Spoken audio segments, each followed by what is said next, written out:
Hello and welcome back to Talking Insights, the podcast series from Esomar. As always, I'm your host, Shrika Govindaraju, and together we're going to be exploring the big questions of today, taking a look beyond the world of research to uncover key insights about the world around us. Our sector deals with understanding and predicting the present and future of society. So let's take a look behind the numbers and try and uncover the answers to the biggest questions of our time.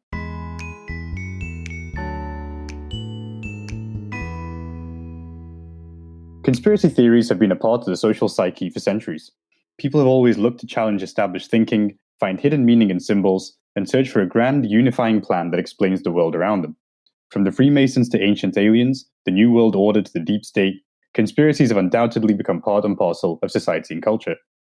Even with this precedent, however, the rise of conspiracies during the COVID pandemic has been nothing short of astounding. Whether believing that the virus was man-made, caused by 5G radiation, or a plot by Bill Gates to vaccinate the world, the internet and social media in particular have been a hotbed of speculation, fear, and suspicion of what the truth really is.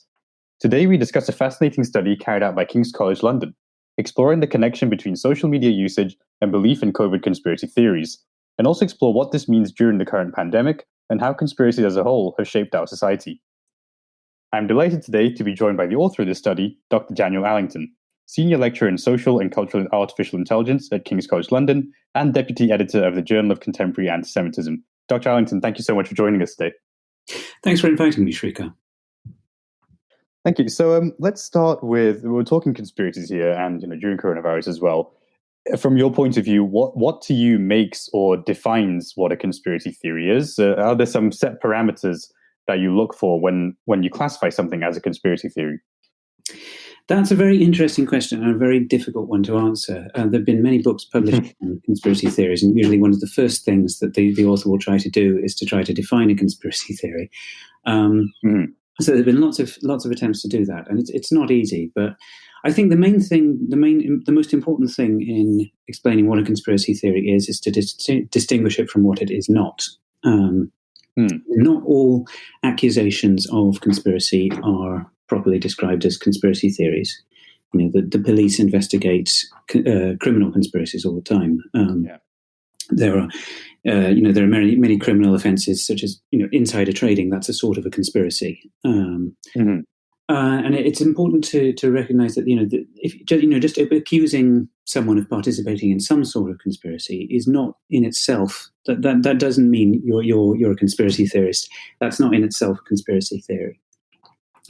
A conspiracy theory, what we usually call conspiracy theories, are something more than that.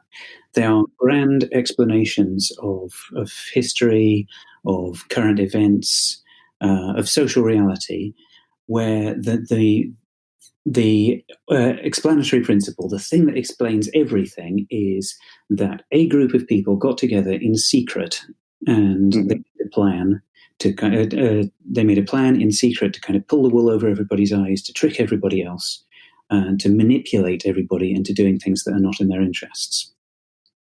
So these are not like the sort of discrete, individual conspiracies that that the police investigate. It's not like where one person works together with another person to achieve something secretly. So what we usually call a conspiracy theory it's an explanation of major public events in terms of a small number of people having got together and made a secret plan to manipulate everybody into doing something that's not in their interests. And these conspiracy theories, they're supposed to explain massive long-term events.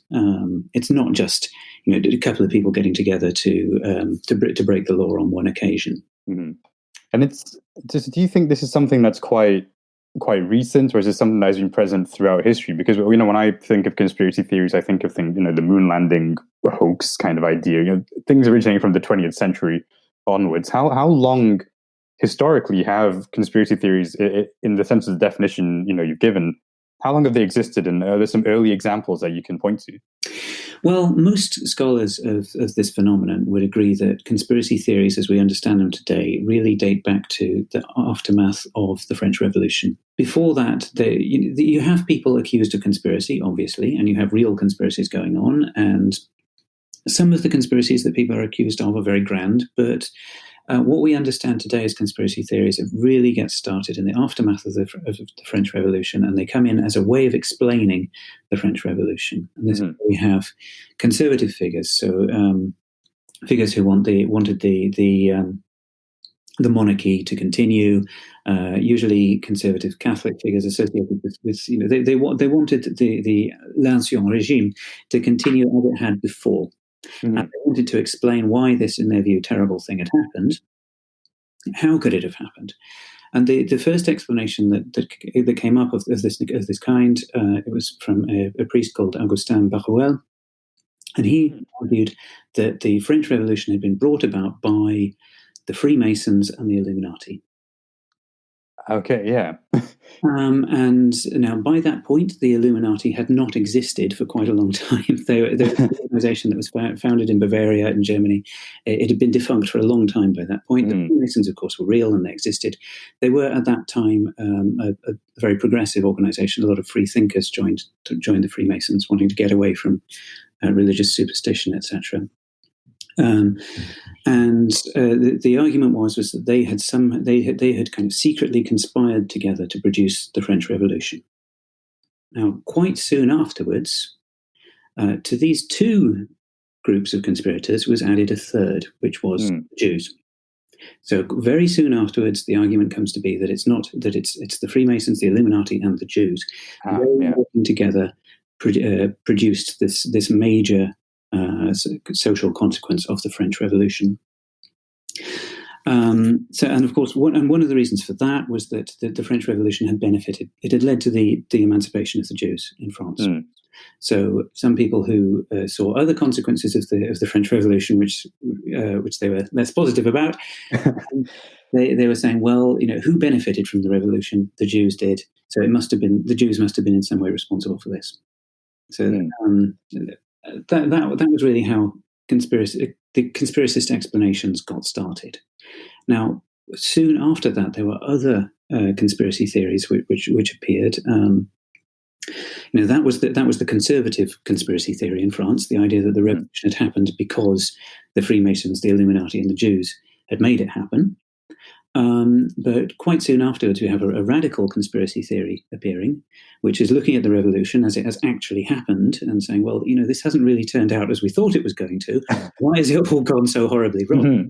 Well, that's because the Jesuits were conspiring to frustrate it. Oh, so that's yet another party after that point too. Yeah, well, that's a rival conspiracy theory. So you've got one conservative conspiracy theorist saying that the Illuminati and the Jews have caused the revolution, and you've got a set of radical conspiracy theorists arguing that the Jesuits have caused the revolution to go wrong. So, and then after that, quite soon after that, we have we have other conspiracy theories appearing. But it's that first conspiracy theory which has really provided the model for all of the others, and it's really been the most influential one. Ever since then, we've got that's the one. I mean, it gradually changes. In the earliest versions of that conspiracy theory, as I said, we have only the Freemasons and the Illuminati. The Jews are added as a sort of junior partner to begin with, but throughout the 19th century, the Jews gain in importance in this conspiracy theory, and the allegation eventually becomes that the Jews are the dominant partners in it. And then in the early 20th century, you have people arguing that the Jews founded the Illuminati and founded the Freemasons. So then Jews are seen as being the driving force behind all of it. But it's that basic story has formed the blueprint for all of the conspiracy theories ever since then. And just the three names that you mentioned, then, when it comes to that early French Revolution conspiracy, the Freemasons, the Illuminati, Jewish people, I think those are the three names that even today I think still come up in sort of fringe conspiracy circles. What is it you think about those those groups, or in the case of the Freemasons, the Illuminati, these organizations in particular, that draws these allegations almost, or draws these suspicions from people to involve them in these conspiracies? I think it's important to recognize that there is nothing that any of those groups does which actually justifies these allegations. They're not something about. I mean, there's a degree of mystery about all of them. The Illuminati are particularly mysterious because they do not exist. But it's been a very long time since the Illuminati existed. The Freemasons, they're very secretive about what actually goes on in the lodges. Members are bound by secrecy, etc.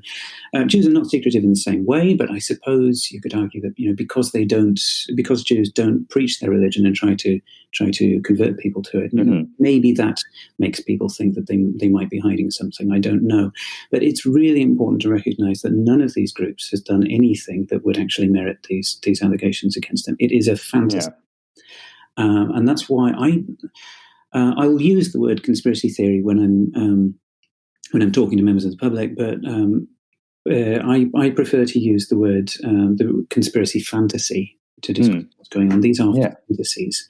It's a fantasy of the world in which there are in which the reason why bad things happen is because a small secretive group of terribly evil people is intentionally making all those bad things happen. It's a fantasy. It's the kind of you find this as a plot in lots of popular entertainment. I mean, a few weeks ago in lockdown, I was watching a Marvel movie with my son. America the Winter Soldier, and I was just, that's one of my favorites. I have to say, you have this old Nazi scientist whose mind has been preserved in a computer, and he's secretly manipulating everything behind the scenes. The organization that you thought was good was actually being controlled by bad people. It's a good story, but the trouble is that conspiracy theorists promote it as being real. And not only that, but the baddies in their fantasy, it's not Hydra like in that Marvel movie. It's a non-existent organization full of people who never existed. The people that they accuse of these conspiracies are real people who've got nothing to do with it and in no way deserve these allegations. So moving on to, I think it leads quite nicely into the topic of the study, the topic of the research, which is looking at the prevalence of conspiracies during this COVID pandemic, and of course the role of social media and people receiving their news from social media and shaping their exposure to this. First of all, just before we look at the research itself, what really interested you about this initially and drove you to conduct the research? What tipped you off that this is going to be an interesting area to look into? Really, it was looking at because I've been researching conspiracies for a few years. I was familiar with the research literature on conspiracy theories. And I knew it was a robust and regular finding that people with conspiracy beliefs about other public health issues, such as AIDS and vaccination, they were less likely to be following public health advice. Yeah. So it's quite a robust finding. A number of studies have found this in the past. People who believe that AIDS or HIV was actually intentionally created in order to kill black people are less likely to be using condoms than people who don't believe that.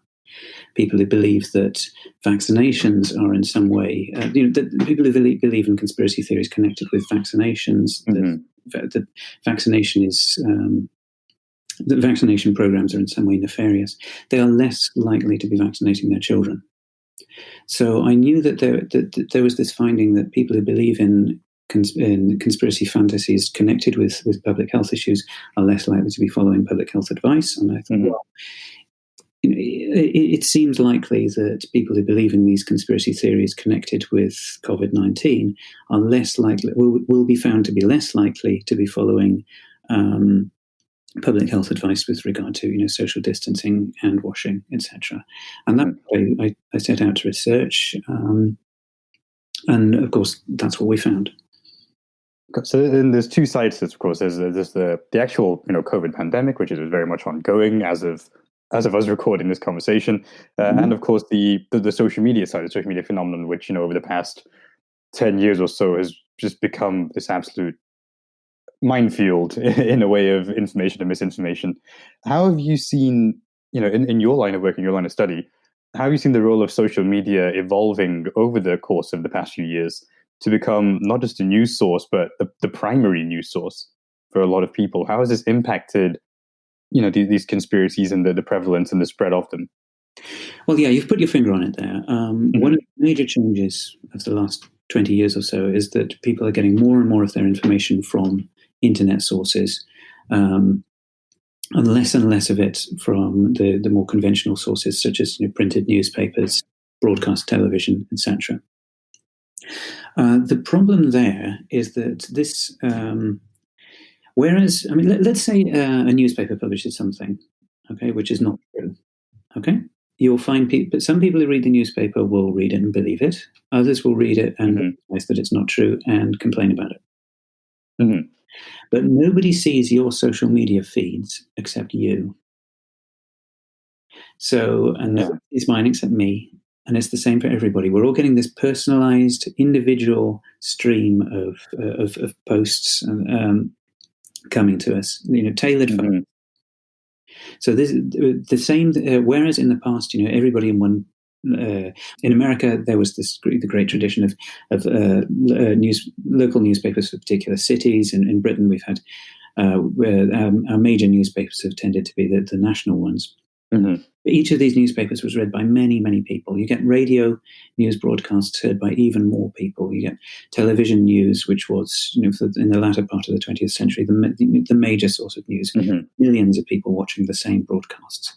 You've got a lot of potential there for people to recognize when things are wrong. And in addition to that, we've over the decades, we've developed quite sophisticated and effective means of regulating what goes on in those media. In Britain, we've got Ofcom, for example, which regulates all the broadcast media. Newspapers here tend to have voluntary but independent regulation. Not everything is regulated, and in America and other countries, there's not necessarily something like that. But you've got the possibility of lawsuits, for example. Mm-hmm. If a newspaper publishes an allegation against someone which is not true, that person can sue. If a newspaper publishes untrue information which causes people to hurt themselves, then you can have a class action lawsuit or something like that. There's all sorts of mechanisms that advanced society has for regulating what appears in the press and the broadcast media. Now, none of that applies to social media. Yeah, partly because there's a lack of we don't have something like Ofcom that regulates it. But mostly, I think, because of the way that the information you get through social media is tailored to you. Mm-hmm. So people who are receiving information that is not true, they may believe it, they may not. But because of the way that social media works, and you tend to get more of the stuff that you like. Mm-hmm. Incorrect information coming through social media is less likely to be seen by people who are going to critique it and make a fuss about it. Yeah, it reminds me of, I think one of the discussions that's come up recently is, I think YouTube, especially how quickly YouTube's algorithm that recommends videos to you. If you watch a video on a certain topic, within 4 or 5 videos, you could end up on a really fringe conspiracy content. Yes, which they used to say, I mean, his channel was deleted a little while ago, but they used to say that on YouTube, you're never more than a couple of clicks away from Alex Jones. Yeah.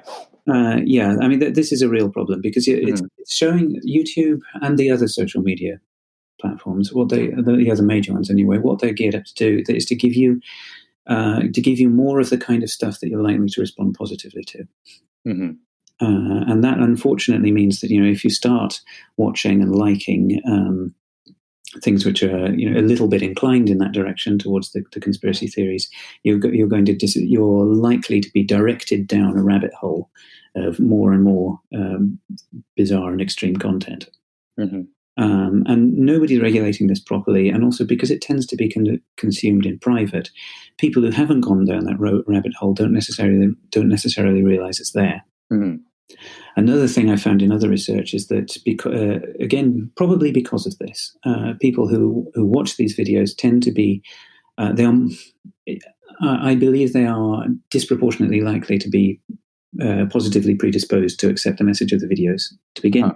Yeah. The evidence for that is another piece of research that I've done, where I was looking at what I and my co-author, we looked at over 1,000 comments on one particular YouTube conspiracy theory video, and we found that these were, there were much more positive, supportive comments on there than there were critical comments. So people who, we conjecture that this probably happened because people who were predisposed to it, the people who were directed to see this video by YouTube or from other social media links were people who were likely to accept it, and then they go and post positive comments about it. Mm-hmm. People who were going to recognize that it was all nonsense are less likely to have seen it in the first place.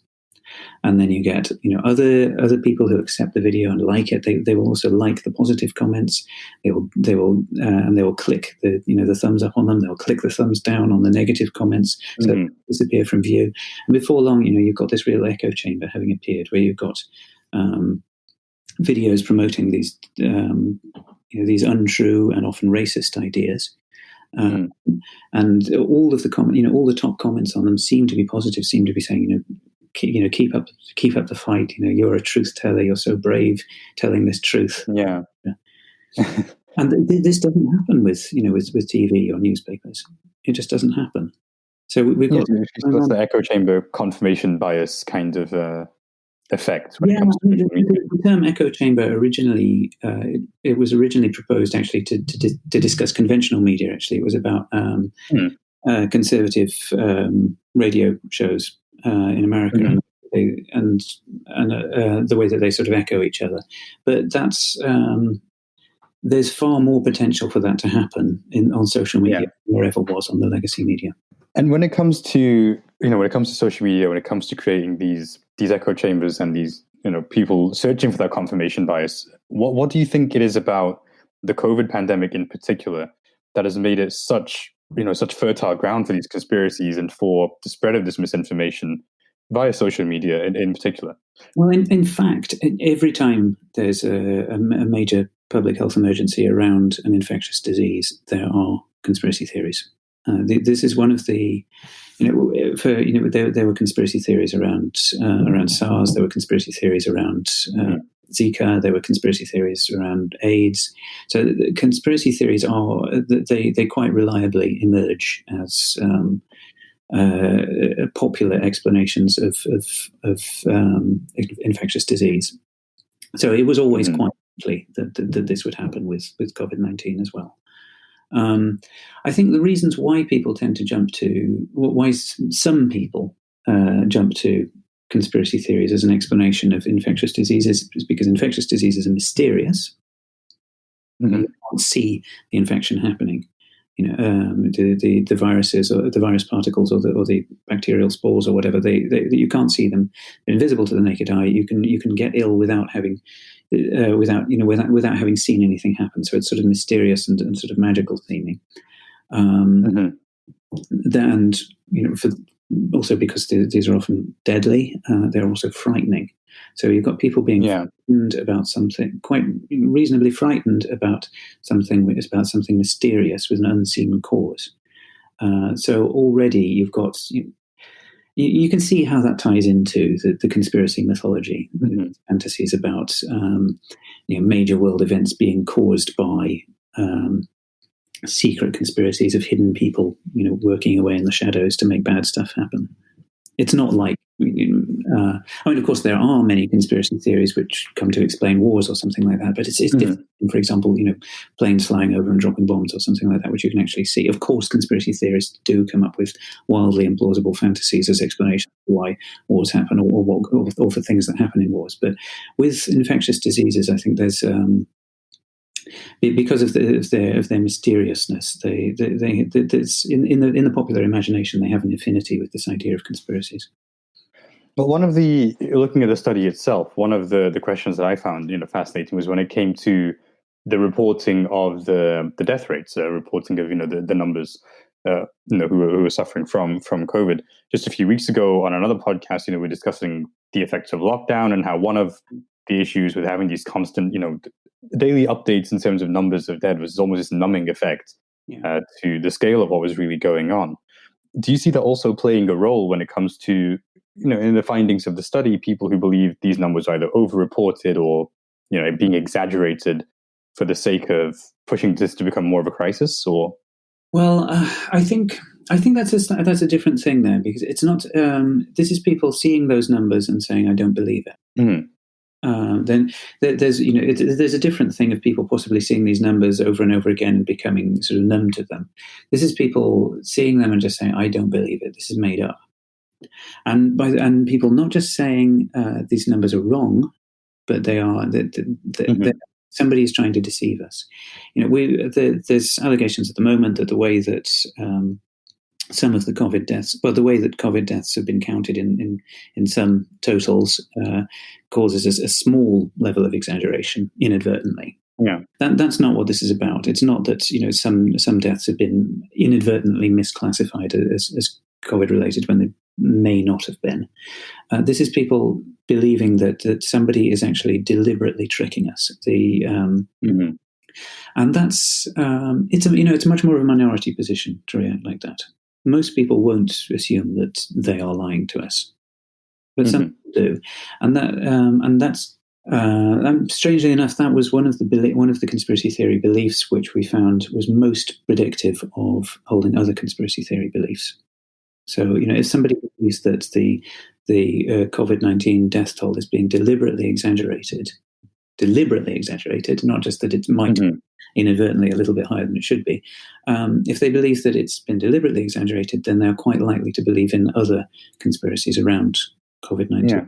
It's an expression of a particular mentality, this idea that the authorities, as David Aronovich said in his book about conspiracy theories and voodoo histories, that the idea that the authorities, including the authorities that we democratically elect, are systematically corrupt. It's that sort of radical mistrust in anyone who has any sort of power in our society. That's what's reflected in this belief. Well, because one of the conspiracies I find, most just mind-blowing to me in terms of how could anyone possibly kind of believe this, so how is there any link, is the one linked to 5G radiation. Yeah. COVID linked to 5G radiation. How in the study or just in the explorations you've been doing during this pandemic, what explanations have you found for this? How are people falling for this idea? Well, many of the things that conspiracy believers believe in seem really difficult to believe. Yeah. The thing is that if you that particular one, it's depending on how it's. To understand that one, you've got to recognize that they're not suggesting that the 5G networks spread the coronavirus. They're suggesting either that the coronavirus does not exist and the 5G networks and the symptoms that we think are caused by coronavirus are actually caused by 5G radiation. Yeah. Or they're suggesting that coronavirus does exist, but our natural resistance to it is being destroyed by 5G. Now, the first one, I think the reason why that belief arises, well, the basic reason is, if you believe that the coronavirus doesn't exist, you've then got to come out of, if you believe that, the numbers of people said to be dying from COVID-19 are, exaggerated or completely fabricated, you've got to believe that something is harming these people.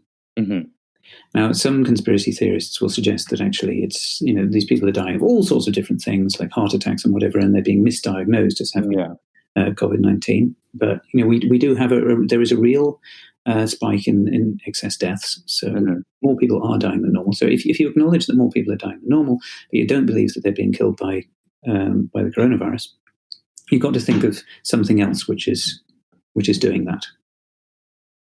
Something else must be killing them. And there were already conspiracy theories around 5G, just as there were with 4G, and just as, going back in time, there were with radio for that matter. Yeah. These two things have come together because, like radio, 5G is mysterious. You've got visible waves moving through the air and, doing something.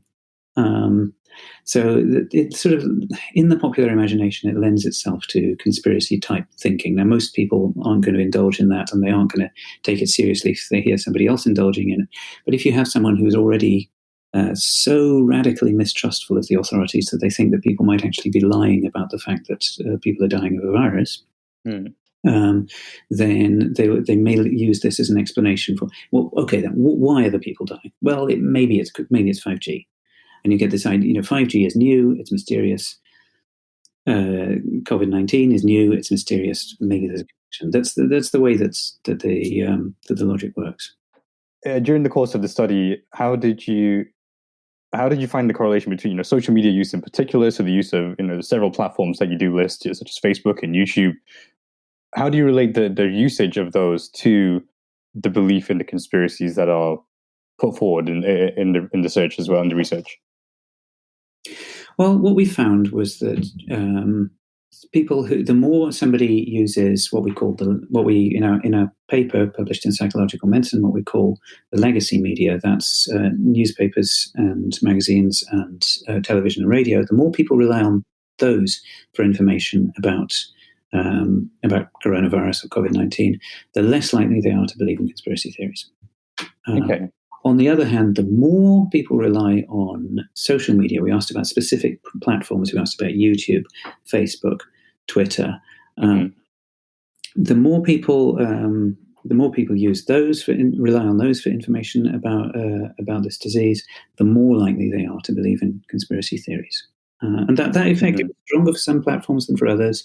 The effect was strongest for YouTube. So people, the small minority of people who rely very heavily on YouTube for information about coronavirus or COVID-19, they are very likely to believe they are the most likely to believe in conspiracy theories. But in fact, all social media platforms, including ones where the effect was smaller, like Twitter and WhatsApp, all social media platforms were associated with belief in conspiracy theories. Okay, well, and also one of the other areas, of course, is as well as social media, you also look at, it's mentioned in the research as well, education levels and political affiliation. What were some interesting findings that you found with regards to those two factors and belief in these conspiracy theories? Well, this isn't mentioned in the paper which we published, but because we were focusing on media use. Yeah. But I knew you were interested in this, so yes. I've reanalyzed the data to check the effects of education and political views. And it's people who are educated at degree level are less likely to believe in conspiracy theories about COVID-19, and also people they're less likely to believe in conspiracy theories than people who are not educated to degree level. Also, people who voted Remain in the Brexit referendum in 2016, are also less likely to believe in conspiracy theories about COVID-19. However, both of these effects are smaller than the ones we focus on in the article. Okay. It's smaller than the effect of age. Older people are less likely to believe in conspiracy theories about COVID-19, for example. They're more likely to have voted Leave, but they're less likely to believe in conspiracy theories. And that's a stronger effect than education or political belief.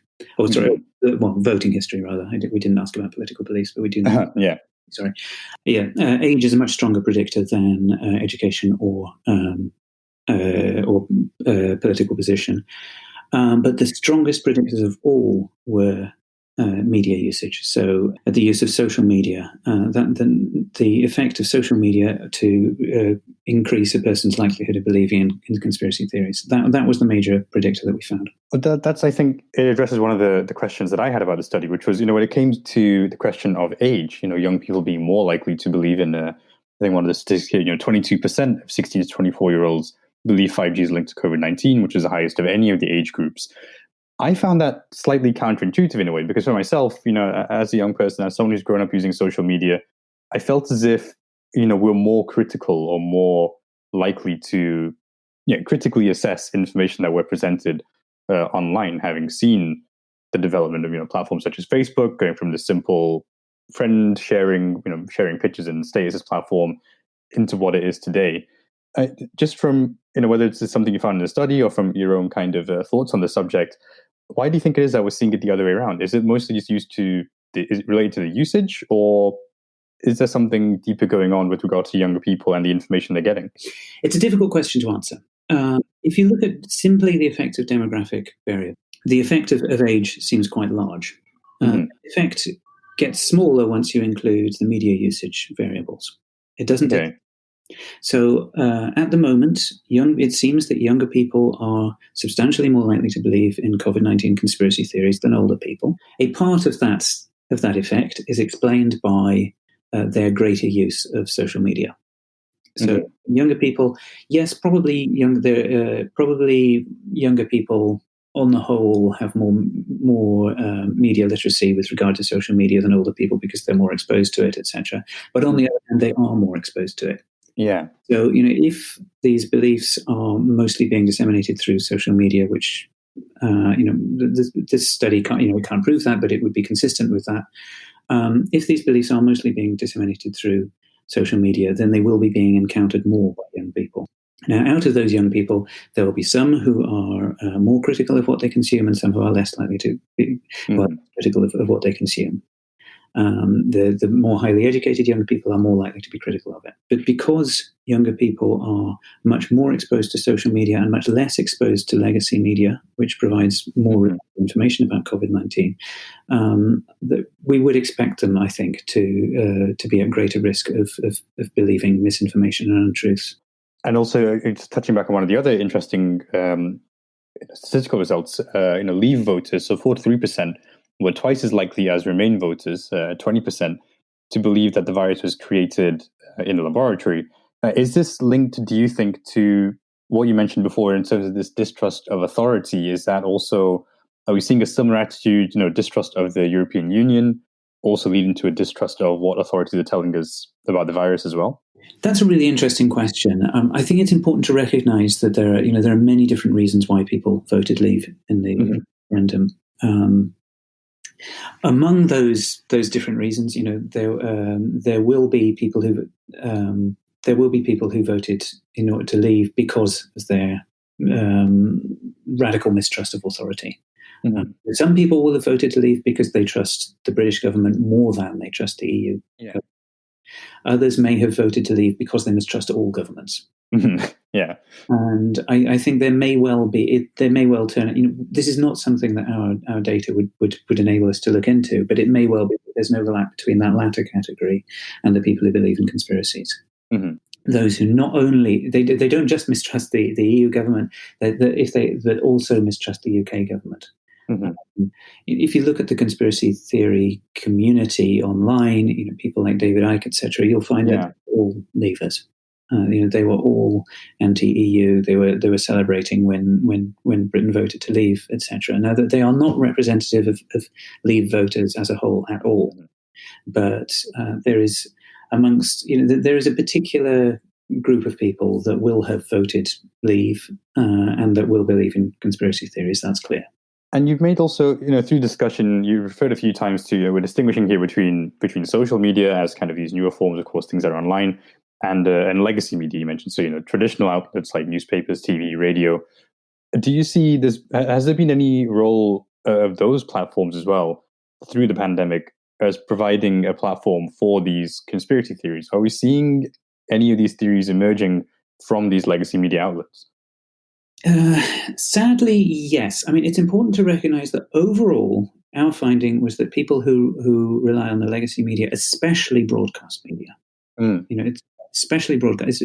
The effect is mostly produced by broadcast media, to be honest. The people who rely on the legacy media, especially broadcast media, were less likely to believe in conspiracy theories.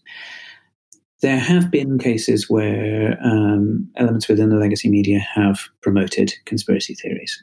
The worst example of that is the local TV station London Live, which quite early on in the crisis, it's broadcast an edited version of an interview with David Icke, which was carried out by another YouTuber called Brian Rose, who's done a lot to promote David Icke's conspiracy theories online. During that interview, Icke was able to put forward his views about coronavirus with no meaningful challenge, and in fact was presented as an authority. And this was referred to Ofcom, which slapped down London Live and said that that it was that this broadcast had the potential to cause serious harm. There was also the case where Eamon Holmes appeared to give credence to conspiracy theories about COVID-19 live on air, and then had to retract that later. There have been a few cases where newspapers have published stories which lend credibility to the idea that the virus was created in a lab, which of course all the evidence suggests it wasn't. So that's a conspiracy theory. On the whole, though, the quality of information that's been released through what we were in the paper were calling the legacy media, broadcasters and print media, essentially, on the whole, that information has been quite good quality, and certainly much higher quality than a lot of what has unfortunately been circulating through social media. Yeah. I don't want to sound like a conspiracist, to put it myself. If we can't, obviously, you really shouldn't be trusting everything that you see through social media. And there is also the potential for, legacy media to, say, there's instances where it has been presenting these conspiracies. What, from your point of view, and from your own point of view as a citizen as well, as a member of the general public, where do you turn to as a trusted source? What do you turn to as, a source that you can look to and say, trust that this is giving me accurate information and I'm not going to be fed, a conspiracy from here? Oh my gosh, I'm not sure I can answer that question. Are there any, Well, I mean, it's important to recognize that there is uncertainty. So, it's not that anybody is going to give us the whole truth about COVID-19 because scientists are still working it out. Yeah. But in terms of getting a reasonable and unbiased view of knowledge of COVID-19 as we currently as the scientific community currently understands it, you can't do better than organizations like, for example, the BBC. Yeah. Which will give you not the opinion of an individual journalist, but they will give you something that has been looked at that has been worked over by a number of people, which has fact checkers looking at it. This is an organization as well, which has to put out information that it will later be willing to stand by. An organization like the BBC survives on the strength of its reputation. A YouTube channel survives on the strength of clicks, so it can say sensational, get 500,000, 1 million clicks one week. A load of people criticize it the next week. It doesn't matter because by then it's got another video. An organization like the BBC, which relies on its reputation for its success, is much more likely to be giving you information which is going to stand up to scrutiny, because it's in its interest to do so, and because it because it employs people, it invests in making sure that its reports are reasonable and fair and accurate representations of knowledge as it currently stands. This doesn't apply with anonymous Facebook pages or YouTube channels with just one or two people running them, etc. There is something about the business model of what I call the legacy media, whether they are public service broadcasters like the BBC, which, it gets its money from the license fee, but the arrangement which gives it the license fee which is renewed every few years, that arrangement would not be renewed if the BBC was seen to be regurgitating falsehoods the way that clickbait news sites do. The same with newspapers they survive on their reputation. They get challenged if they make mistakes. They have to publish retractions, etc. They care about their reputation and they invest in their reputation. Their reputation for providing information that can be relied on to the extent that any information can. And when it comes to these issues of accountability and regulatory oversight as well, as you mentioned, there Ofcom as the UK regulator. I think in the States you have the FCC, I believe, who regulate the media content there. One of the things, so I want to quote yourself actually from the statement that was released along with the press release for the study, where you said, "It's time for us to think about the action that we can take to address this very real problem in terms of misinformation." So what responsibilities do you believe these social media platforms have? Platforms like YouTube and Facebook to curb the misinformation that is being spread on them, and do you think they're doing enough? That is a really important question to address. Now, the really key thing that we've got to recognise before we start thinking about an answer to that question is that up until now, and this is still going on, these companies, it's not just that they haven't been doing enough to curb the spread of misinformation on their sites, they have been actively complicit in it. Okay, yeah. Let's take YouTube as an example. I keep coming back to YouTube because our findings that were published in Psychological Medicine, our findings show that use of YouTube was even more strongly associated with belief in conspiracies than the other social media platforms. So YouTube, if it's recommending a video to you, it is actively, it's actively endorsing that video. The point at which I realized that there was a problem here was when I got a COVID-19 conspiracy theory video recommended to me by YouTube. I logged into YouTube and there it was, top of the list. First thing that YouTube was telling me I might be interested to watch was a video suggesting that the coronavirus doesn't exist. Okay? Now, YouTube is complicit there. It's not just that it hasn't removed the thing from the platform, it's that it was actually pushing me to watch it. Now, it made that decision algorithmically. It wasn't that there was some YouTube employee who said, you know what, I think we need to make people watch this stuff. It was an algorithm. Yeah. YouTube is in charge of that algorithm. Yeah. YouTube scientists designed that algorithm, and if that algorithm is pushing content to people that YouTube doesn't want to be associated with, then it's got to change the algorithm to make sure that doesn't happen. Because right now, YouTube is complicit in this. We've got to recognize that individuals and organizations that run Facebook pages, that run YouTube channels, that run Twitter accounts, whatever, that are promoting this misinformation, they are media businesses. They make money. They get clicks, they get advertising revenue. Their business is telling lies about this public health emergency that we're all in. And up until now, the social media companies have been happy to act as their business partners. Now, that's what has to stop. It's not just that the social media companies have to do more to stop it. The social media companies have to cease their partnership with these people. This is not a free speech issue. People have the right to say whatever they want within certain limits that are quite widely recognized. Nobody has the right to profit from telling lies about a public health emergency. There are people whose business is built around this, around misinformation, and the media companies are their business partners.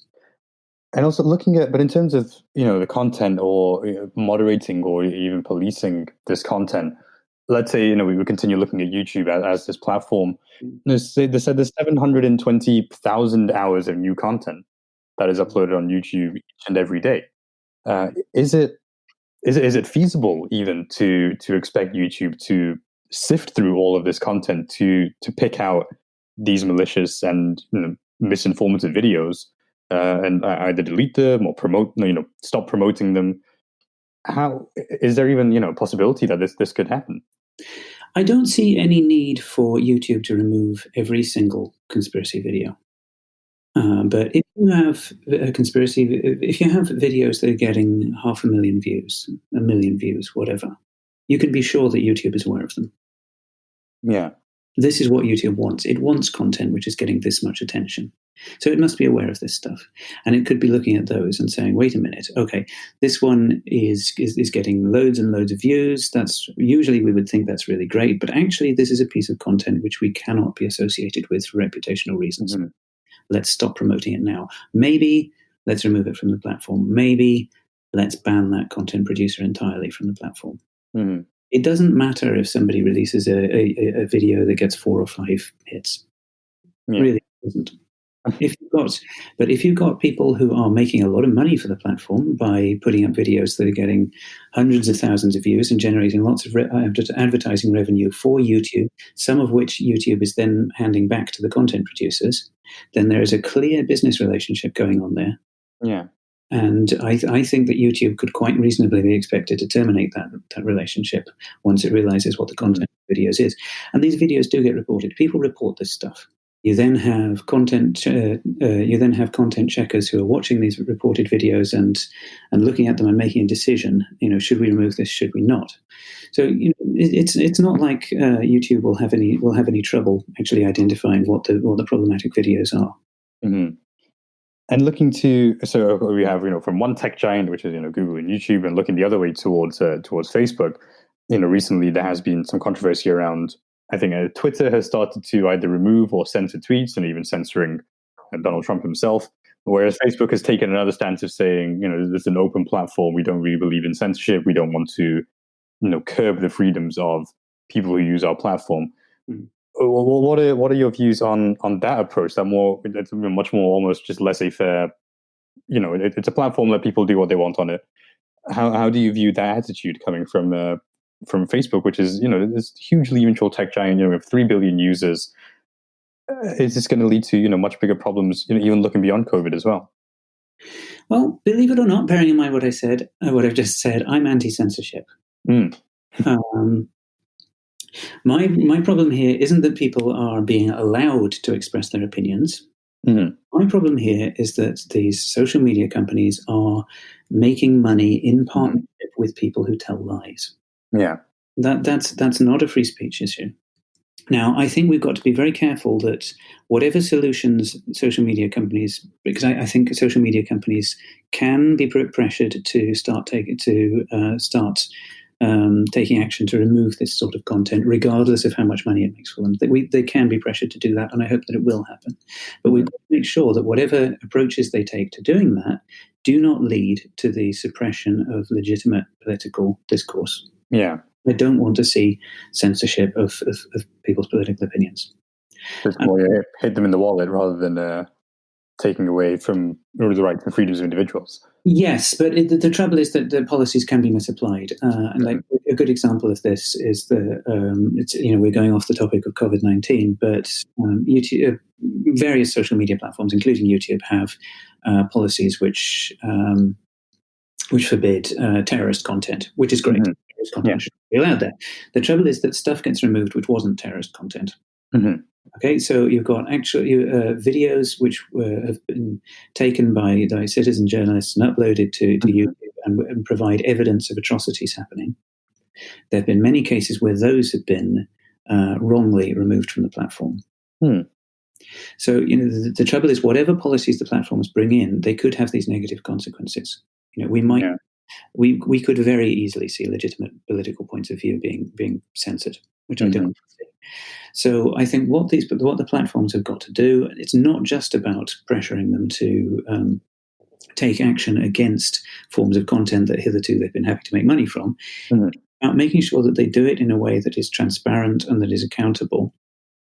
Really, these platforms are going to have to open up their moderation procedures for audit by democratically accountable bodies. I would like to see them having to justify their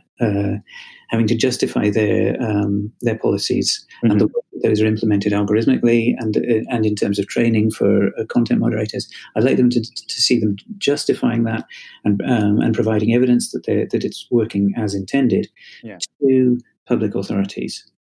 Or to independent regulators, or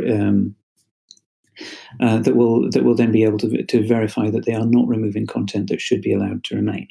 And this could include content we don't like. So looking for a social media version of Ofcom, or expanding the powers to cover these platforms as well. I think something like that would be in order. This is not about driving people off social media because they express the wrong opinions. And we've got to make sure that it doesn't become that. Absolutely. So going back to, of course, the main topic of this conversation, which is, looking at conspiracies, looking at COVID-19. Now, of course, a great many of, I imagine everyone who's listening to this podcast will have social media accounts. They will be on Facebook. They will be watching things on YouTube. What are, from your point of view, what are some kind of helpful, let's say, hints and tips in a way, or what should people be looking out for and be wary of at this time when you're getting this content, to make sure that you don't, fall into these traps or fall into these conspiracy black holes almost? Is there any advice that you would give to social media users of things that they should keep in mind? Okay, that's a difficult one. Right. Okay. Right. Well, the easiest thing to say is just look at where the information is coming from. A lot of the legacy media content that is consumed these days is consumed through social media. It's because somebody tweeted an article, somebody shared an article on Facebook, the organizations themselves, like the newspapers, the TV channels, they have their own social media channels where they put out their stories, etc. So a lot of what I call legacy media content is now consumed through social media. So just the fact that you're consuming stuff through social media isn't itself a problem. But look at where things are actually coming from that you're seeing shared. If it's coming from an organization which has a reputation, then that reputation is your guide to how reliable this particular piece of content is likely to be. If it's coming from an organization that you've never heard of before, or a person whose name may not even be real, that really has to be taken with a large pinch of salt. That's the main piece of advice I would give. I mean, the other piece of advice, and this is harder to follow, is to be aware of what conspiracy theories look like. Yeah. Because, like I said earlier in the interview, the conspiracy theories, they have a particular form which was established quite early on. It's a story that people tell about how how the evil people working in secret have produced the bad things in the world. Yeah. That story is wrong. It can't be right. The world doesn't work like that. Nobody is able, through secret plotting, to control everything that happens in the world. So when you see a version of that story, it doesn't matter whether some versions of that story are obviously racist, like where where it's supposed to be the Jews that are trying to make everything awful. But any story which says that the reason we can't have nice things is because these people are secretly pulling the wool over everybody's eyes and manipulating us and pulling the strings. Any story like that is wrong, because the world doesn't work like that. You cannot achieve those effects by those means. So recognize when people are telling you that story, and call them out for it. Absolutely, it's brilliant advice. And the study itself, I even when reading through it, looking through the brief findings and the full write-up as well, I thought it was absolutely fascinating. And I think it also raises further areas that could be looked into beyond this point. Do you have any plans at the moment for future research that's going to either build on these findings or explore a different facet of this issue? Oh gosh. There's a lot of work that still has to be done on conspiracy theories and other forms of misinformation, both on social media and circulating through other means. We need research which brings together, looking at the form of these conspiracy theories, looking at how they're actually presented on social media or anywhere else, and then relating that to how audiences react to them. I've already done some work like that for example, there's a paper that came out in June in Journal of Contemporary Anti-Semitism, where we look at a David Icke video. I mentioned that earlier in the interview. We look at a David Icke video, we look at the comments on that, and we look at the way that people responded to Icke's conspiracy theory by supporting it and also by coming out with anti-Jewish statements. We need, but that was only looking at people who are actually using YouTube. People who are actively using YouTube and posting comments on it. Yeah. We need to do more work where we look at what happens when the silent majority sees this kind of thing. Now, my gut tells me that most people are going to look at a video by David Icke and laugh at it. Yeah. But some people don't, and we need to understand why it is that some people react in that different way. So that we can take more effective action to make sure that these ideas do not become mainstream in our society. No, I absolutely look forward to that research, when it does emerge. And well, Dr. Allenton, thank you so much, for joining us today and for sharing your insights on what has been, I think, a really interesting phenomenon that's emerged, during this crisis, these conspiracies in particular. And of course, as always, thank you to all of our listeners for joining us on this journey of discovery. As always, I do hope you've enjoyed the discussion, learned something new, and I look forward to welcoming you again next time. If you enjoy the show, please do follow us on SoundCloud or Spotify. You can also find us on Research World. And if you have any ideas for future content, please do send them along to podcast@esomar.org. Once again, a big thank you to Dr. Allenton. Thank you. And until next time, please do stay safe, stay healthy, and most of all, stay curious.